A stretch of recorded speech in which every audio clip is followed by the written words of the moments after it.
Let's demystify game theory.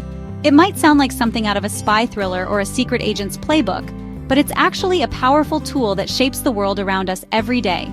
Game theory isn't just for Bond villains plotting world domination or economics PhDs scribbling equations on chalkboards. It's for anyone who's ever had to make a tough choice, knowing someone else is making a choice too. At its heart, game theory is the study of how people or countries make decisions when their outcomes depend on each other's choices. It's about predicting what others might do and figuring out your best move in response. Think of it as the science of strategy, players, strategies, and payoffs. Every move you make, every option you consider is part of a bigger puzzle. You're already using game theory when you play rock, paper, scissors, try to merge into traffic, or even decide where to sit in a crowded cafeteria. It's everywhere, from playgrounds to boardrooms. In global politics, it's chess with unpredictable pieces, sometimes literally. Leaders and nations are constantly weighing their options, trying to outmaneuver each other on the world stage. The goal? Find an equilibrium, a balance where no one wants to change their move because it's the best they can do, given what everyone else is doing. Sometimes that's good for everyone, like a peaceful handshake. Other times, it's a disaster. Think of a nuclear standoff, where both sides are locked in a dangerous balance. The best move isn't always obvious, especially when the stakes are global and the consequences ripple across continents. Every decision can change the game. So when Trump launched his trade war with China, we weren't just watching tariffs and tweets, we were witnessing a real-world game theory experiment unfold, with billions of lives and dollars in the balance. Two superpowers, shifting strategies and global consequences, a masterclass in strategy for better or worse.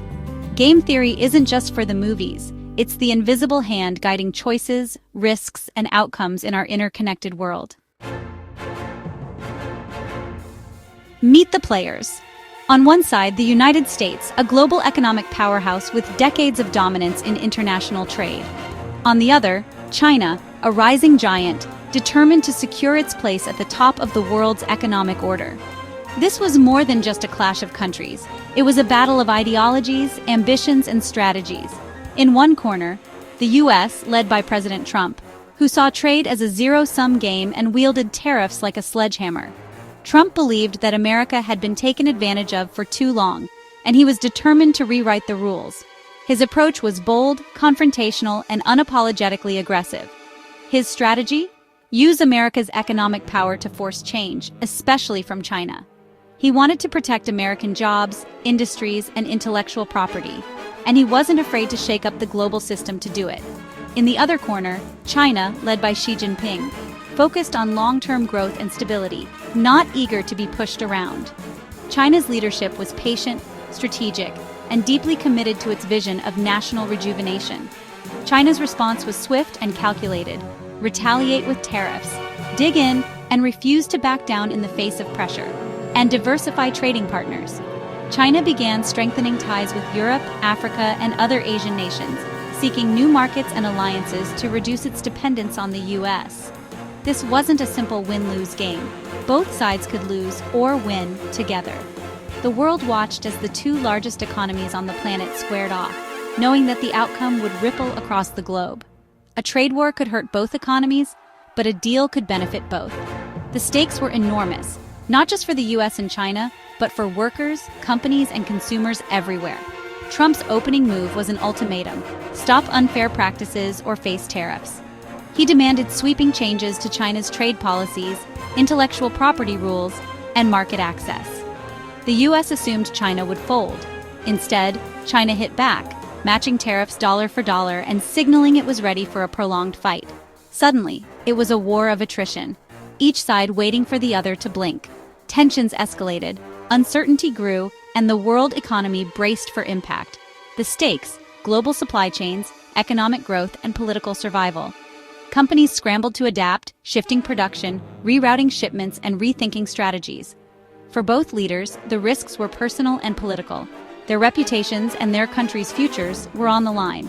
The game was on, and it was about to get messy. Every move was watched, analyzed, and debated by markets, governments, and ordinary people worldwide.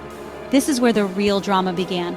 A high-stakes contest with no guaranteed winner and consequences that would shape the future of global trade.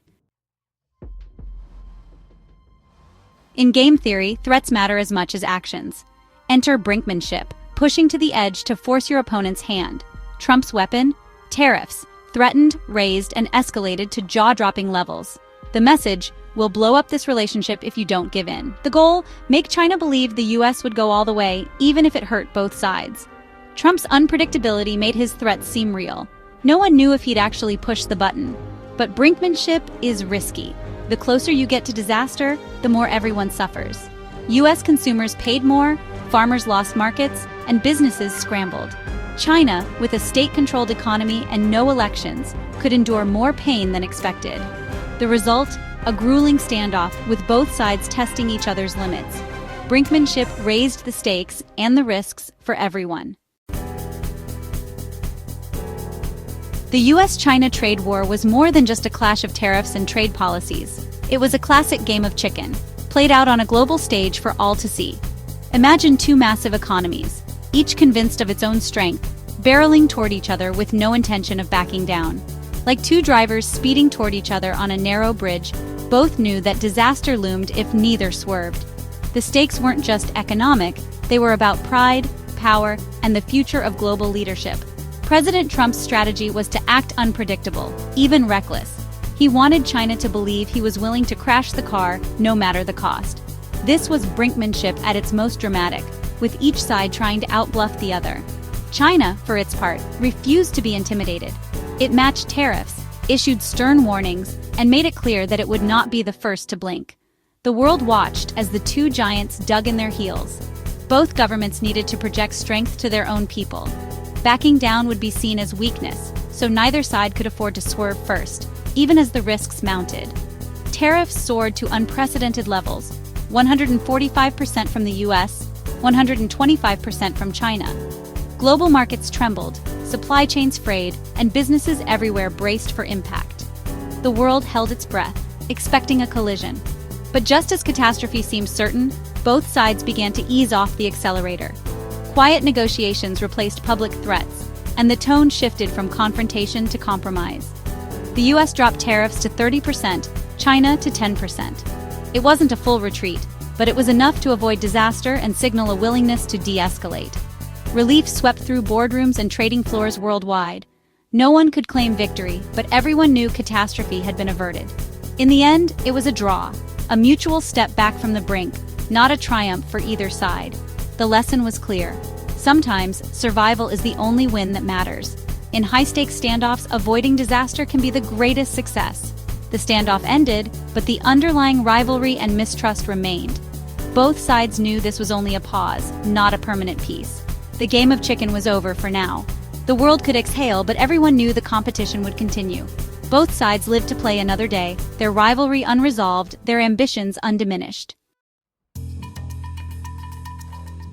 In game theory, limiting your own options can make your threats more credible. Trump mastered this by making public commitments, loud, clear, and hard to walk back. Every tweet and press conference was a bridge burned, raising the political cost of retreat. China knew Trump couldn't easily back down, making his threats more serious. Deadlines and red lines became commitment devices, forcing crisis points. But this strategy trapped both sides. Compromise became nearly impossible without losing face. The trade war dragged on, fueled by public promises and political pride. Both leaders were locked in by their own words. The cost: a prolonged, damaging conflict with no easy exit. Predictability is a weakness in strategy. Trump's unpredictability, sometimes called the madman theory, kept everyone off balance. One day he praised Xi, the next he threatened tariffs. Allies and rivals alike scrambled to keep up. This chaos created leverage. No one knew what would happen next. The 2025 tariff roller coaster, escalation, panic, sudden truce, left the world guessing. Was it strategy or impulse? In game theory, it didn't matter. Unpredictability itself was a weapon. But overuse eroded credibility. If you always threaten but never follow through, opponents may call your bluff. Allies grew wary, and threats lost their sting. Unpredictability is powerful, until it becomes noise. Winning isn't always about economics, it's about narrative. Trump reframed the trade deficit as a scoreboard, America losing billions to China. Tariffs became patriotic, not just taxes. The payoff was political national pride, not just GDP. Supporters accepted higher prices as the cost of fighting back. China played its own narrative, resisting foreign bullying, defending national honor. Both sides played to their home crowds, making concessions politically toxic. The real game was about looking strong, not just making money. In this battle, perception often outweighed reality. Game theory loves rational players and clear rules. Reality, not so much. Leaders act on ego, politics, and emotion, not just logic. The US misjudged China's pain tolerance and strategic priorities. US goals were often unclear, making negotiation nearly impossible. The game wasn't just US versus China. Trump targeted allies too, turning a two-player game into global chaos. Domestic politics, courts, and the press added more complications. In China, the state could absorb pain. In the US, public backlash was immediate. By 2025, even US courts challenged the legality of some tariffs. The real world is messy, unpredictable, and refuses to follow the script. Game theory is a guide, but reality always has the last move. What did the trade war teach us? Brinkmanship and threats can shake up the status quo and force talks. Trump's tactics put China on the defensive and made trade a global issue. But confrontation comes with huge costs, damaged economies, broken alliances, and no clear winner. The temporary truce showed that losing less was better than total defeat. Clear goals and off-ramps matter. Without them, conflict drags on. Game theory concepts like commitment and unpredictability are real tools. But the world is messier than any model. In the end, the trade war was a lesson in the limits of strategy and the unpredictability of global politics. No clear victory, just a costly, unforgettable game.